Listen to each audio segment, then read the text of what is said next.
The scream echoed through the rain-lashed streets of Brooklyn, slicing the night like a knife through silk. Josephine froze on the fire escape, her fingers slick with condensation and regret, as Emily's voice shattered the fragile peace they'd built in their shared apartment. "You're stealing from me, Joe. How could you betray family like this?" But in the glow of a forgotten laptop screen, the hidden camera's footage played on, a stolen kiss in the dim light of a coffee shop booth, revealing not theft, but a heart laid bare in the most dangerous way possible. Josephine had always been the steady one, the cousin who moved from the quiet suburbs of Ohio to New York City 2 years ago with dreams bigger than her bank account. At 25, she was a graphic designer scraping by on freelance gigs, her days a blur of deadlines and double shifts at a hole-in-the-wall cafe. Emily, her 22-year-old cousin, was the firecracker, fresh out of community college, waitressing at the same spot while chasing auditions for off-Broadway plays. They were more like sisters than cousins, bound by the loss of their mothers to the same relentless cancer that had left them orphans in spirit, if not in law. The aunt who raised them both had passed the apartment keys to Josephine with a whisper. "Look after her, Joe. Family's all we've got." That apartment on Myrtle Avenue was their sanctuary, a 2-bedroom walk-up with peeling wallpaper and a view of the East River that turned golden at sunset. Morning started with Emily's laughter over burnt toast, Josephine sketching logos on napkins while humming old folk tunes. Evenings blurred into shared bottles of cheap red wine, confessions about bad dates and worse bosses. Josephine kept her secrets locked tight, though, the ones that made her pulse quicken at the sight of a woman's confident stride, the ache of loving in silence amid a city that preached acceptance but whispered judgment.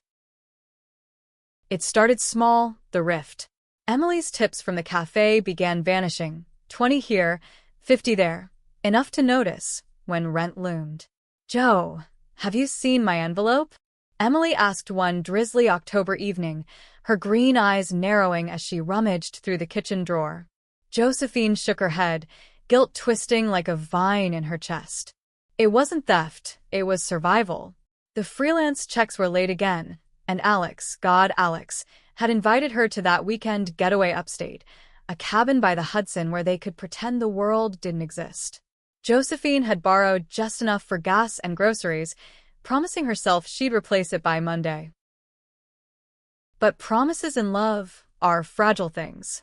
Alex Rivera was 28, a photographer with a studio in Williamsburg that smelled of darkroom chemicals and fresh ground coffee. They met 6 months ago at the cafe, Alex nursing a black Americano while flipping through a worn copy of Audre Lorde's essays.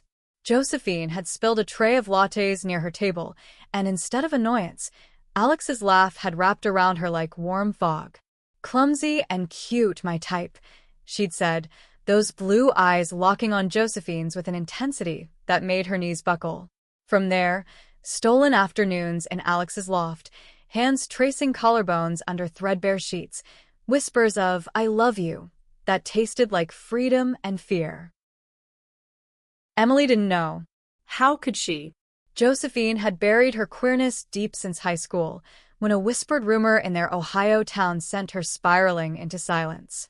But coming out to family felt like handing them a grenade, especially Emily, who dated guys with tattoos and trust issues, who joked about finding a nice boy to settle down.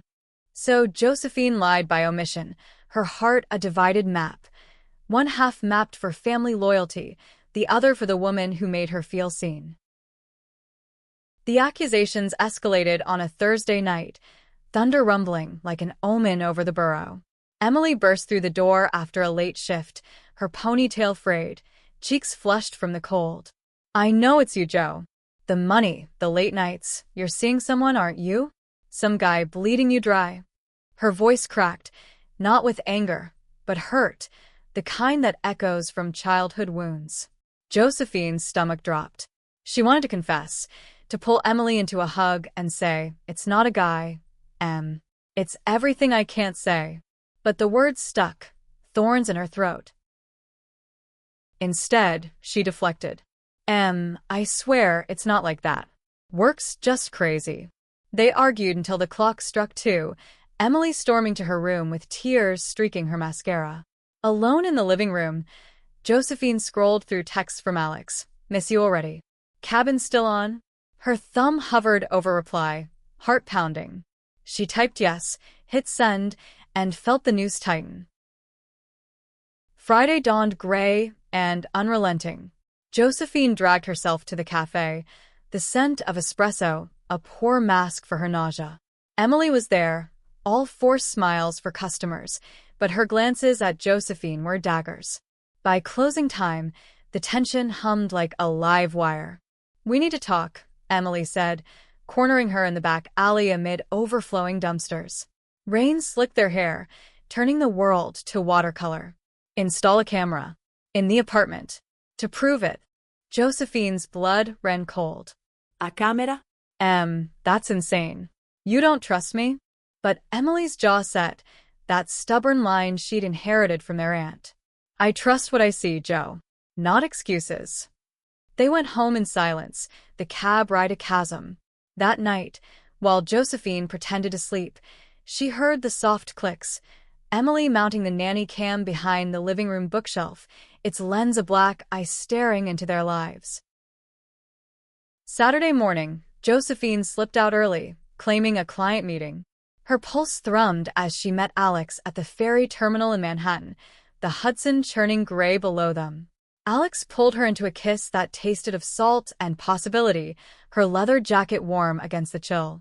Ready to escape? She murmured, fingers lacing through Josephine's. They boarded the train upstate, the city fading into forests of crimson leaves, the kind of autumn beauty that made forgetting easy. The cabin was a dream, log walls, a stone fireplace, windows framing the river like a painting. They arrived at noon, shedding coats and inhibitions. Alex unpacked her camera, not the digital one, but her old film Leica, insisting on capturing Josephine in the slanting light. You're my muse, she said, directing her to the porch swing. Click. Josephine laughing as leaves tangled in her hair. Click. Their hands intertwined on a quilt by the fire, shadows dancing on the walls. Click. By evening, the world outside blurred to irrelevance. They cooked pasta with wild mushrooms foraged that morning, wine flowing like confessions. Seated on the rug, firelight gilding their skin, Alex traced the scar on Josephine's collarbone, a remnant from a childhood fall. Tell me about her, Alex said softly. The family you're running from today. Josephine hesitated, the weight of secrets pressing. Emily, my cousin. She's everything. But she wouldn't understand this. She gestured between them, the invisible thread of their love. Alex's eyes softened, pulling her closer. Then we'll make her. Someday. Their kiss deepened, slow and searing, bodies remembering each other's rhythms. In that moment, Josephine felt whole, two women weaving a tapestry of touch and trust, far from prying eyes. But eyes were watching. Back in Brooklyn, Emily paced the apartment, the nanny cam's app pinging alerts to her phone. She told herself it was for the money, for proof. But deep down, it was the fear of losing the one person who'd anchored her through grief, of being left behind in a city that chewed up dreams. The first footage came through, Josephine leaving with a duffel, glancing back with guilt. Emily's heart twisted. Then, hours later, the stream from the cabin. Wait, how? No, the app was motion-activated, but Josephine had left her laptop open, synced by accident to the cloud. The video buffered, then sharpened. Josephine and Alex, entwined on the cabin floor, laughter turning to moans, the fire casting their love in flickering gold. Emily's phone slipped from her fingers, clattering to the hardwood. Not a guy. Not theft. A woman. Her cousin. Her Josephine, loving another woman with a ferocity that stole Emily's breath. Betrayal? No. This was revelation, raw and unraveling. She watched, transfixed, as the scene unfolded. Josephine's head thrown back in ecstasy, Alex's whispers of adoration. Tears blurred Emily's vision, a storm of emotions crashing: shock, envy, a strange ache she couldn't name. Was it jealousy for the intimacy Josephine had hidden? Or something deeper, a mirror to her own unspoken longings? The video ended abruptly, the lovers curling into sleep, oblivious. Emily sank to the floor, the apartment closing in. She'd accused Josephine of betrayal, but the camera had exposed her own, the failure to see, to ask, to love without conditions. Dawn crept through the blinds as she drafted a text. "Come home. We need to talk. For real." But she deleted it, fingers trembling. Instead, she waited, the secret now shared in silence, a bridge or a bomb waiting to detonate. Sunday blurred into heartbreak's haze. Josephine and Alex lingered in the cabin until checkout, reluctant to shatter the bubble. The drive back was quiet, hands clasped over the gearshift, the city skyline looming like a judge. "What if she finds out?" Josephine murmured, watching bridges arc overhead. Alex squeezed her hand. "Then we face it together. Your family, my chaos. We build from there." They parted at the subway, a lingering kiss under the station's fluorescent hum. Josephine trudged up the stairs to the apartment, key turning with a click that echoed her dread. The door swung open to darkness. Emily curled on the couch, eyes red-rimmed but fierce. "Sit," she said, voice steady as steel. The laptop glowed between them. The footage paused on that damning frame, Josephine's face, alight with joy.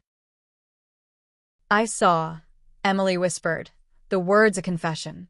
Josephine's world tilted, breath catching. I can explain," but Emily held up a hand, tears spilling anew. "Don't.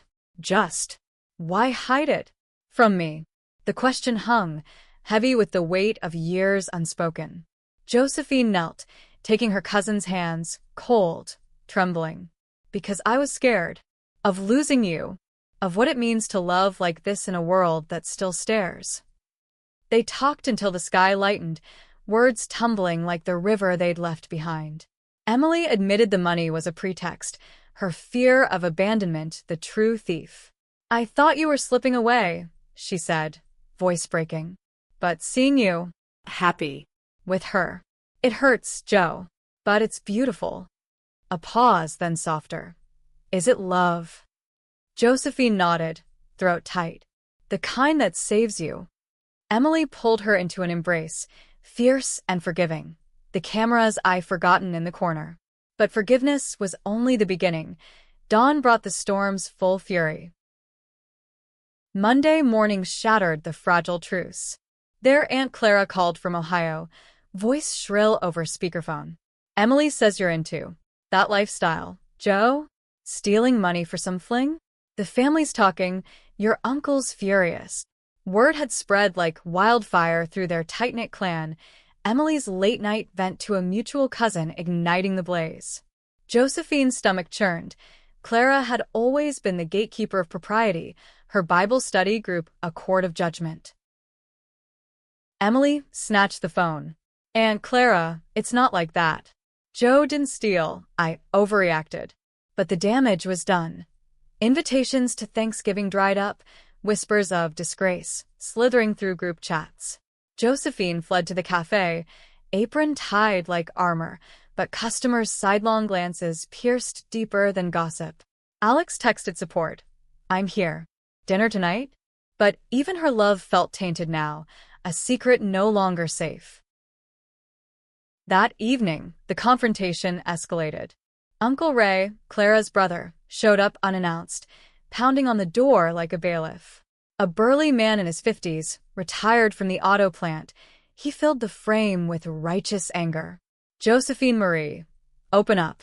We've got sin in the family, and it's your doing." Emily blocked him, but he pushed past, eyes landing on the laptop still open to the footage. "What the hell is this?"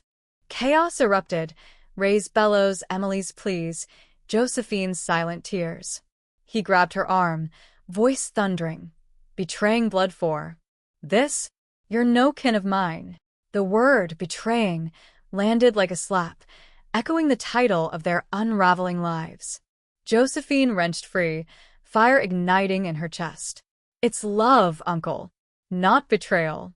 You don't get to judge what saves me. He stormed out, slamming the door that rattled the walls. Emily collapsed against Josephine, sobbing. I'm sorry, Joe. I started this. But Josephine held her, whispering, we end it together. That night, they drafted a family email, raw, unfiltered. This is our truth. Love us or lose us. Sends hovered, undelivered, as doubt crept in. The week dragged in isolation. Freelance dried up. Clients cited personal matters. Alex became Josephine's lifeline, their nights a refuge in her loft, bodies entwined, stories shared under star-pricked skylights.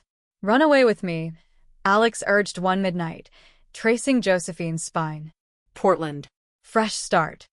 Temptation pulled, but family roots ran deep, tangled with pain and potential healing. Emily, racked with guilt, dove into research, LGBTQ+ forums, books on queer family dynamics. One evening, she slid the price of salt across the coffee table. Read this. It's like us, hidden, but hopeful. Josephine's eyes welled. The gesture cracked her open. Why, Em? After everything? Because you're my family, Emily said simply. And love like yours? It deserves witnesses, not weapons. The turning point came on a crisp November Saturday, leaves carpeting Prospect Park like confetti from a forgotten parade.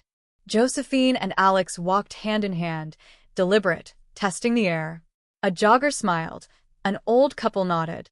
Normalcy, fragile but real.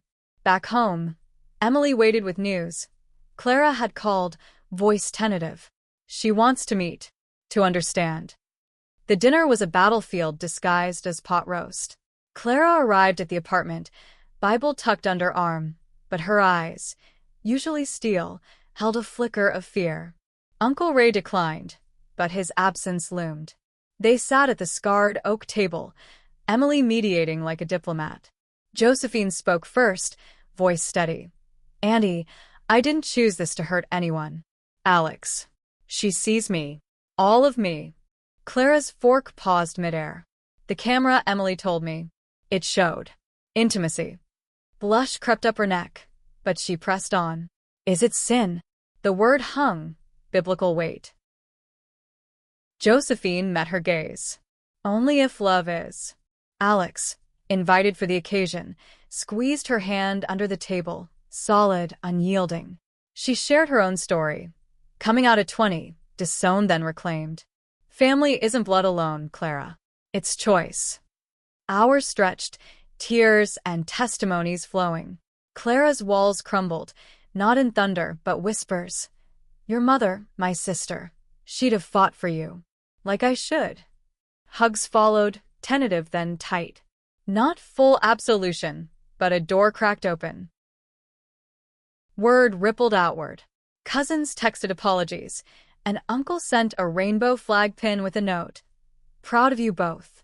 Emily, in the eye of the storm, found her own awakening, a crush on a barista at the cafe, feminine and fierce. Your courage, Joe, she confessed one night over wine. It unlocked mine. Winter blanketed Brooklyn in snow, softening edges. Josephine and Alex moved in together, a one-bedroom in Greenpoint with river views and room for Emily's visits. The hidden camera? Dismantled, its footage deleted, a relic of revelation, not regret. On New Year's Eve, under fireworks exploding over the East River, Josephine proposed with a ring etched with Lord's words, Your silence will not protect you. Yes, Alex breathed, their kiss a vow amid cheers. Emily watched from the rooftop party, toasting with a grin, to secrets that set us free.